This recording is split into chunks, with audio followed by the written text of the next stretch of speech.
Hello all, and welcome to a new episode of The Volley, the show where we give you the analysis and the breakdown from the most recent English Premier League games. I am Mags, and you may be wondering, first of all, why you can't hear the dulcet tones of Mr. Matt Willis. Well, Matt is gone on holiday for a few weeks, so he's not going to be available to do the show. But whilst he's away, it gives me kind of like a little bit of freedom, a little bit of creative license to put these shows together as and when I can, because as it's around the Christmas period and going into New Year, time is of a premium. And I thought I would kind of just change it up a little bit and give you more of a bite-sized look at the results going into the new year. Because as we know, the fixture schedule is very, very congested. Lots of games being cancelled, lots of games being postponed and having to be set up again. So the games over this Christmas period are coming pretty much thick and fast.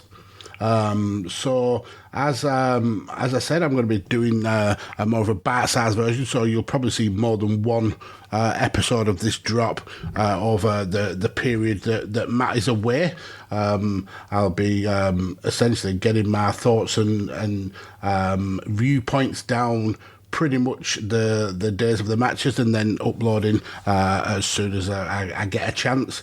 But for this episode, I'll be covering the games over the past couple of days. So we'll be starting with the few games that happened on the 28th of December. That's this past Tuesday. And first of all, we had a couple of games that were postponed. Arsenal versus Wolverhampton Wanderers was postponed, and Leeds versus Aston Villa. But it meant that we had four games on this game day, starting with Southampton versus Spurs. This was certainly what you would call a game of two halves. First half, very, very even, very, very scrappy.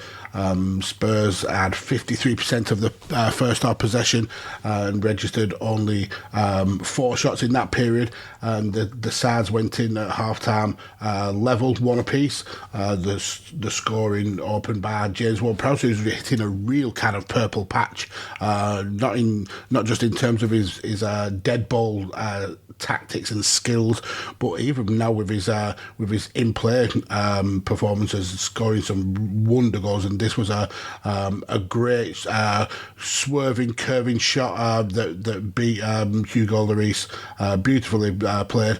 But the kind of turning point in this game started pretty soon after that, when Mohamed Salisu picked up a couple of bookings, the silly ones as well. The first one on, I think it was Emerson, where he bundled him over. And then the second one a few minutes later, around 12 minutes later on, when Son was racing into the box, and Salisu came across and checked him. Both not particularly dangerous fouls, but both certainly bookable offences, and that sending off after about 39 minutes, 5 minutes of the half to go, really was the turning point in this game, at least in terms of the balance of play. Kane put away the penalty. Again, another player who's had a rough time of it recently, but he's certainly hitting a purple patch when it comes to scoring. His penalty went high into the roof of the net. Really well taken. And with the loss of such a big player, and Salisu has been superb for Southampton this season. With the loss of him, you would think it would mean the end of the game for Southampton, that they would be battered by the Spurs side. And in terms of shots and in terms of possession, they absolutely were.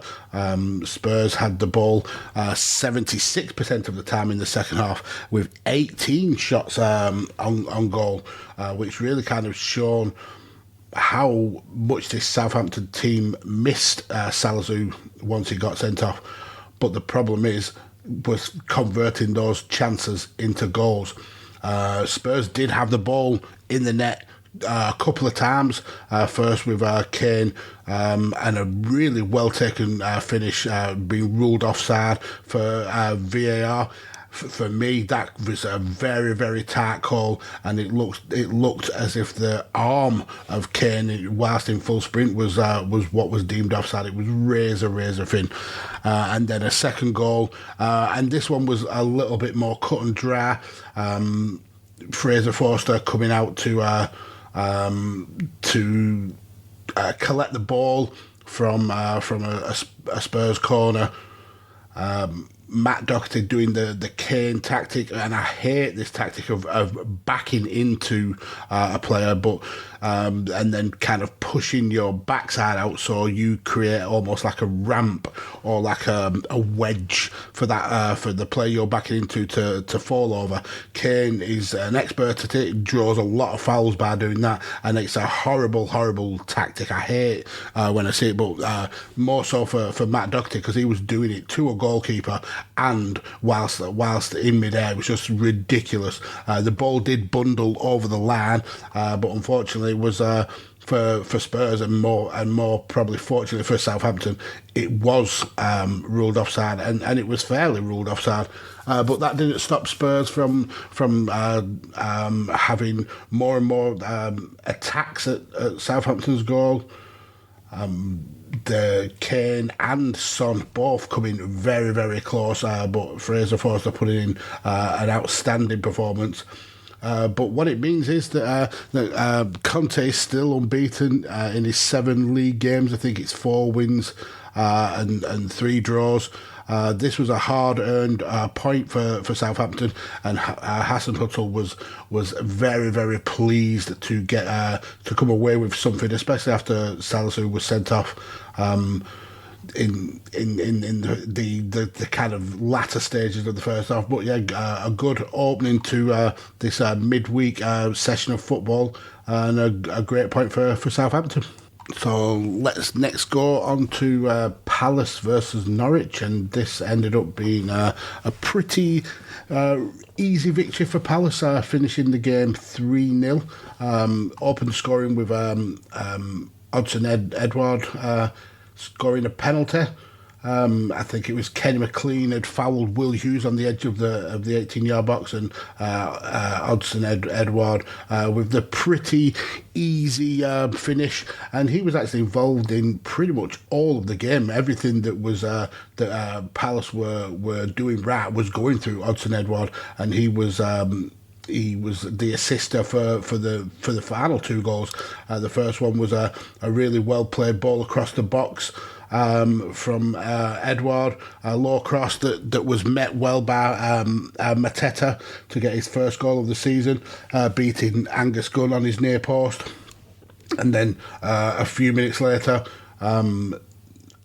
Jeffrey Schlupp, he pounced on some really good work by Edouard, running into the box, really kind of scaring the Norwich defenders, and when the ball comes free, Schlupp is able to power the ball past Angus Gunn in the goal at a very tight angle, but it was a really well played finish, and yet again it kind of cements that Norwich are just not doing enough to stay in games, not showing enough fight, not showing enough power, and it really didn't help the fact that they lost some really big players in the build-up to this game. I think Max Aarons, Todd Cantwell and Timo Pukki pulled out just before the game. So it meant that Norwich was scrambling to make a team. And Dean Smith said in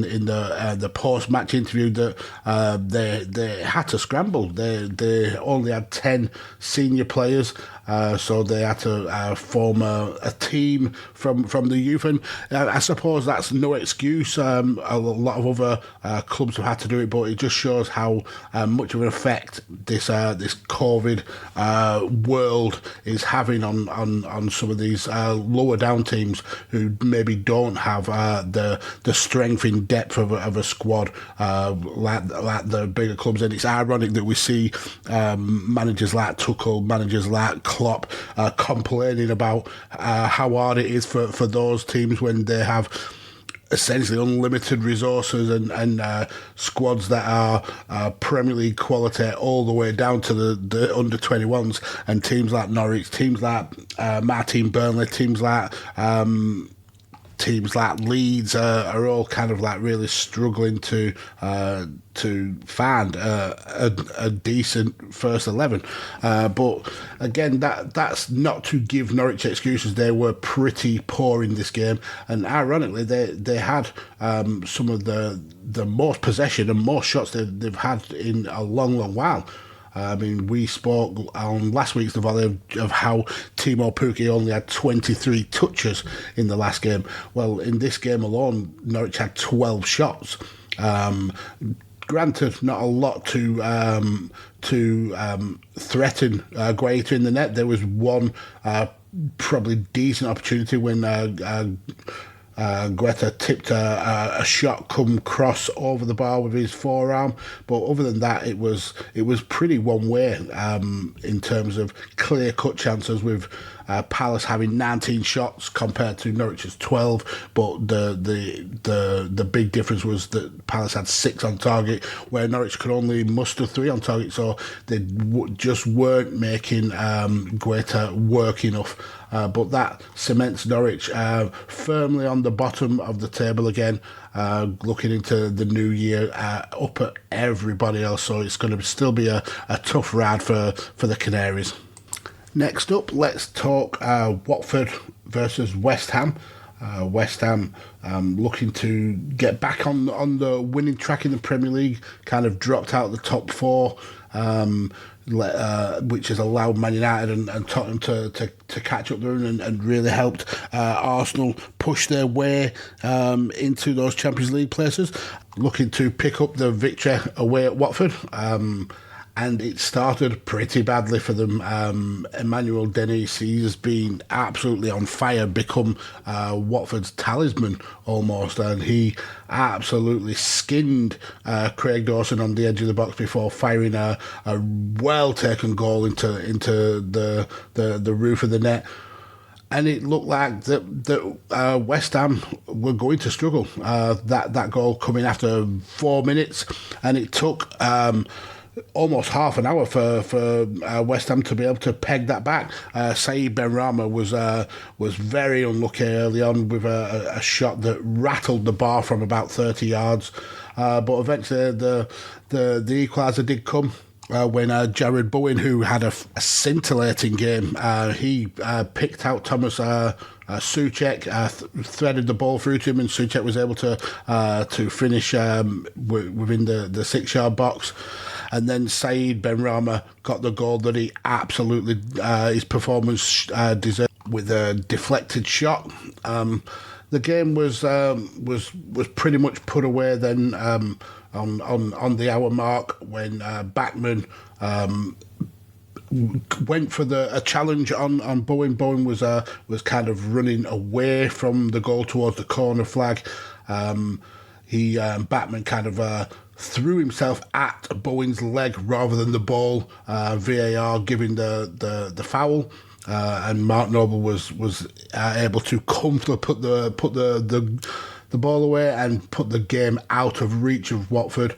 And then just to add a little bit of salt to the wounds, Bowen again just ripping his way through the defence, and was able to cut the ball back for Nikola Vlasic to side foot and essentially put this victory well out of the reach of Watford. And stats wise, it tells pretty much that same story in terms of possession. West Ham dominated with 57% compared to Watford's 14. Shots wise, it was pretty even down the board. West Ham had 13 shots compared to Watford's 14. But we're a little bit more efficient with getting those shots on target, getting 6 out of their 13 on target, with Watford only able to get 5 out of theirs to test the West Ham goal, Fabianski. But this was a good victory for West Ham. Like I said, it forces them back into those Champions League thoughts. And another disappointing result for Claudio Ranieri, who must be looking over his shoulder at perhaps whether his head is on the chopping board. And this is probably more disappointing than previous losses, because this was actually Watford's first game since the 10th of December. Obviously because of COVID issues, whereas in that same period, those same 20 days, West Ham had actually played 4 times. So Watford were very well rested, but still unable to beat a resilient West Ham side. So the last game of these Tuesday fixtures was Leicester 1, Liverpool 0, and wow, there is parking the bus and there is smashing and grabbing, and this was evidence of both. How Liverpool failed to score in this was absolutely unreal. Peppering Kasper Schmeichel's goal with chance after chance. An early shot for Alexander-Arnold, really testing Kasper Schmeichel, and then about 15 minutes in, there was a penalty. Salah was hooked down by Ndidi. He looking to get his 150th Premier League goal, and he hits it pretty down the middle. A relatively easy save for Kasper to make, but the ball comes back off him, goes into the path of Salah, who then heads it and hits the bar. And I think that you could probably say was the omen that said that this just wasn't going to be Liverpool's day. Sadio Mane had a couple of chances that were pretty close. One that forced a really good save out of Kasper Schmeichel. Salah had more chances to score. There was almost a glancing header from Henderson that really panicked Kasper Schmeichel as he cut across his near post.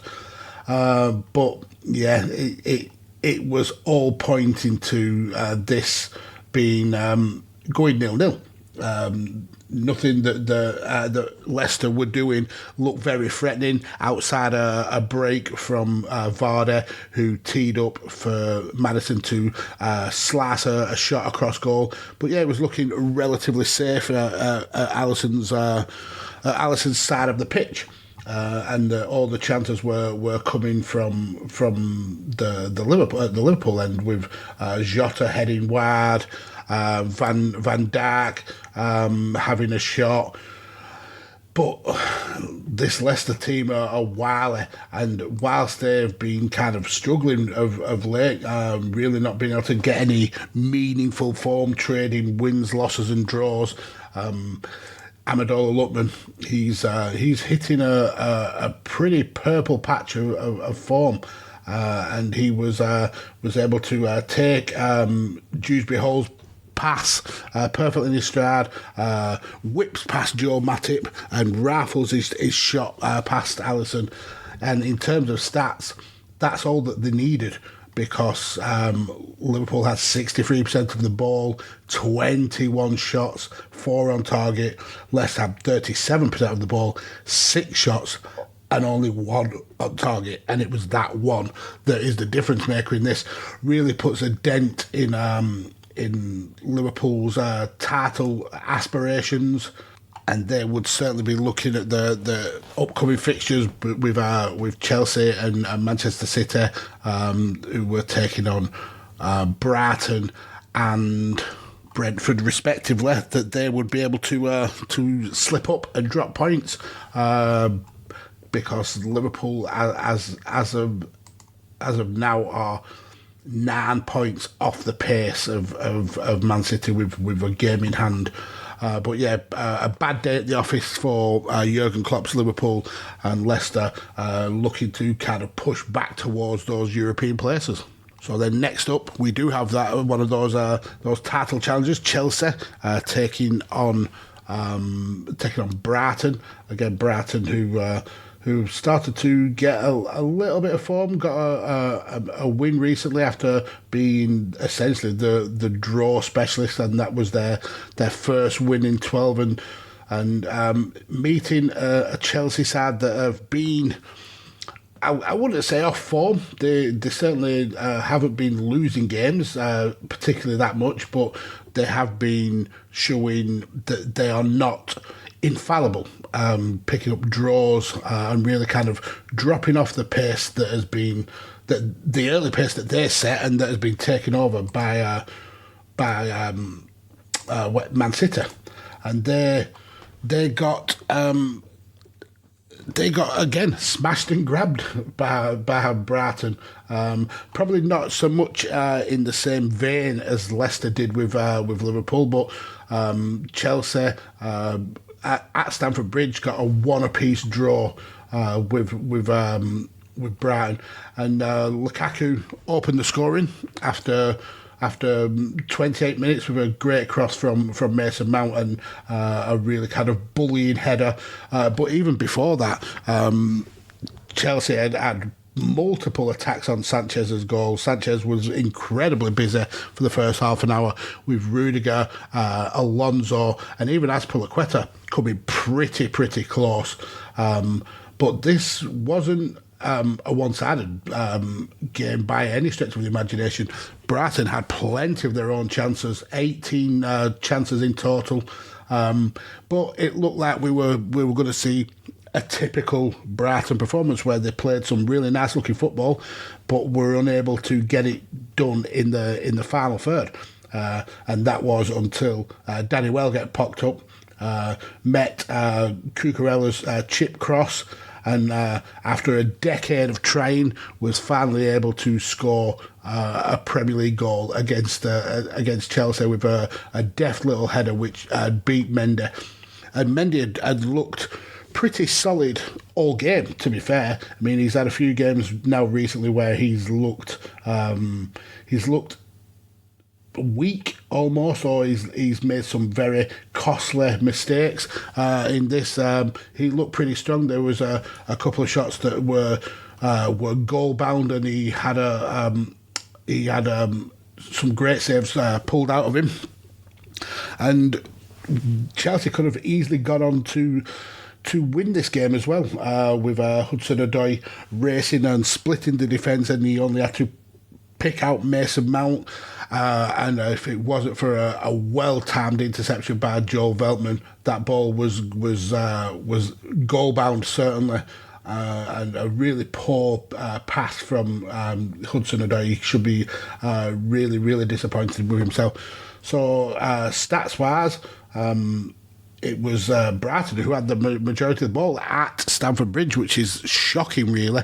11 shots on target for 11 shots for Chelsea, 18 for Brighton, 5 on target for Chelsea, 6 on target for Brighton. So this was very much a level playing field in terms of shots and chances, but in terms of clear-cut chances, it was probably way more in favour for Chelsea. And to add further insult to injury, Chelsea had a couple of players who they lost in this game due to injury as well. Reece James had to go off, and Andreas Christensen, which really adds to their defensive woes. Obviously, we know that Thiago Silva is out. Ben Chilwell is potentially out for the rest of the season. But we've also seen N'Golo Kante have to come off the bench, even though he picked up a knock against Villa. We've seen Timo Werner not play much at all in December because of coronavirus. So yeah, they are struggling with with injuries to big first team players.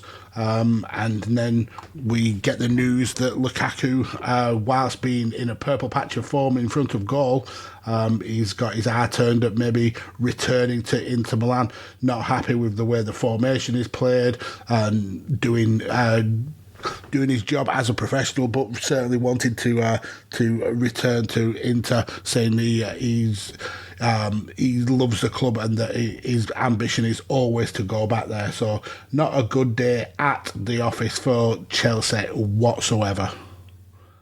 Next up, we have league leaders Manchester City away to Brentford, and after having some great performances over the last few weeks in terms of goal scoring, City reverted to what they've done for the last 18 months, and that's enough to get the points.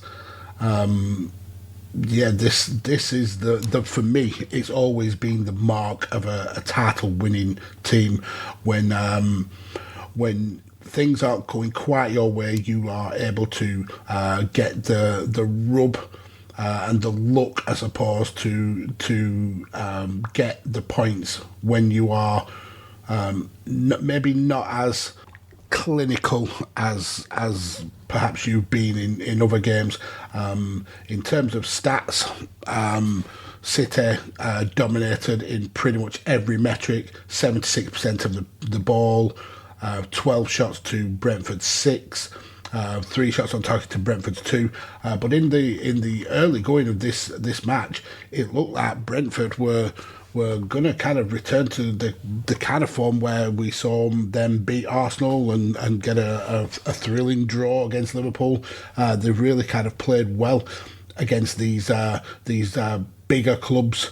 And Ederson was easily the most active keeper. Firstly, having to change direction quickly with a deflected header from Diaz, had to be tipped wide, and then Johan Wissa had a shot that was cleared off the line by both Nathan Ake and Jose Cancelo in a really kind of well defended team. But City had one clear-cut chance in that first half, and it was well taken by Phil Foden. Him and De Bruyne had a really good game today. Their kind of a sixth sense mentality really paid dividends, and a beautifully flattered ball by De Bruyne perfectly into the pathway for Phil Foden, who had to make the very slightest of movements to finish the ball. The VAR almost put a kibosh to that, but Phil Foden was kept onside by a very, very tight call. The back of somebody's studs was actually what was keeping him onside. After that, City went to town in terms of chances, and it was certainly the Brentford defence that were peppered more. Fernandes very, very busy. De Bruyne and Foden linking well together to create some really clear-cut chances. One point, De Bruyne hit the base of the post after sending the defence the wrong way. And then even tried a cheeky little overhead kick, which wasn't able to pull off. And then going into the end of the game, it looked like City had rubber stamped the victory when Aymeric Laporte had a really well taken header. But again, VAR doth give and VAR doth take away, because Aymeric Laporte was ruled offside because his elbow, a part of the body that you cannot use to score a goal, his elbow was inches offside. So yeah, but what it did mean was that City picked up 3 points, kept that title push going. I think that this ended up being their 10th win in a row, which is absolutely phenomenal. And this means they end the midweek run 8 points clear of the nearest rivals, Chelsea, and 9 points clear of Liverpool, although Liverpool do still have that game in hand. But that wasn't the end of this midweek run of football. We've got one more game to cover, one that I'm not particularly happy about, but we'll get there.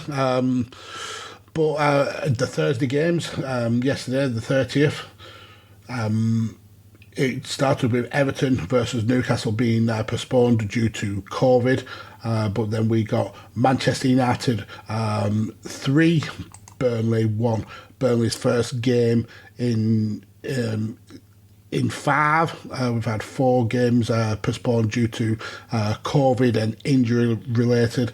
So Burnley were pretty fresh, but we met a Man United side who really needed to get back onto the winning trail after dropping points in their last game. We kind of bore the brunt of that. But that wasn't to say it was an all one-sided game. The final score of 3-1. Man United certainly deserved the victory. Don't get me wrong. Their first half was pretty sublime. In fact, in the first 5 minutes or so, it probably should have been 1-1. Chris Wood having a really good chance if it wasn't for maybe too much pace on the cross from Lawton, and then Ronaldo skipping through and really kind of testing Hennessy. But eventually, and where this came from, I have no idea, but McTominay certainly found his shooting boots in this game. Taking the ball off a Ronaldo who was looking to shoot, firing it across the 18-yard box to open the scoring. And after that, United went through a really kind of dominating period, and then doubled their lead when Jadon Sancho basically skipped through the defence, attempted a shot which looked like it was going wide. Certainly wasn't any Man United players there to kind of follow up on it, but unfortunately Ben Mee took a little touch, and that's what pushed the ball past Wayne Hennessy. Absolutely nothing Wayne Hennessy could do, and very, very unfortunate for Ben Mee, who's been superb again this season. And then it was kind of a bittersweet pill to swallow when McTominay yet again firing a brilliant 18-yard shot at Hennessy. Hennessy tipping the ball onto the post, and Ronaldo essentially having to tap the ball into an empty net, and it looked like this Man United side was absolutely cruising, and to some extent they were. I mean, in this first half they had 10 shots to Burnley's 6, but Burnley weren't a team ready to lie down. Aaron Lennon was able to strip the ball from Eric Bailly, rip through the defence, side foot Harry Maguire, then nutmeg him to force the ball into the bottom corner to give Manchester United certainly something to think about. And that first 45 minutes was really, really exciting. But this is a very exuberant Man United side under Rangnick. You can really tell that he's kind of pressing tactics are paying dividends for Man United. And when you see the likes of Greenwood running inside, when you see Sanchez spending a lot of time on the ball, when you see Cavani kind of leading the line and kind of portraying Rangnick's demands to the rest of the team, this was a very effective setup by Man United, very kind of hard to break down, and they were very, very deserved of this victory, and that kind of sticks in the craw as a Burnley fan. But I think there was a lot of upside to Burnley's performance. Obviously, this is a hard place to come to at the best of times. Burnley haven't had any game time, so very kind of rusty in terms of that. The goals, perhaps the second and third one were a little bit soft, but at the end of the day, I think there were still a lot of positives to glean from that. And this was always going to be a hard game to go up against. But we still do have plenty of those games in hand, and hopefully if we can pick up enough of the points, we'll be able to force our way out of this relegation battle. So in terms of stats, Man United had 57% of the ball to Burnley's 43%. They had 18 shots with 6 on target compared to Burnley's 10 with 3 on target, which just shows that Burnley are still we're still able to create against even the better teams in the league. So I'm sure that we'll still be up for the fight. But yeah, that's pretty much the midweek football rounded up. Definitely enjoyed this kind of change in the format for the Volley. And like I said, Matt will be off on holiday for the next couple of weeks, so this is probably how it's going to go in terms of content from the Volley. But once Matt is back, we'll be back with the live shows. But yeah, that's pretty much all from me. Follow me on Twitter at PodfatherMags. Follow Matt at the Matt Attack UK. Follow the rest of the Radio Tekkers team at Radio Tekkers. Give us a like, give us a sub. Tell us what you thought of the midweek football, and tell us what you think of the title race and the relegation race down in the comments below. But other than that, we are out of here.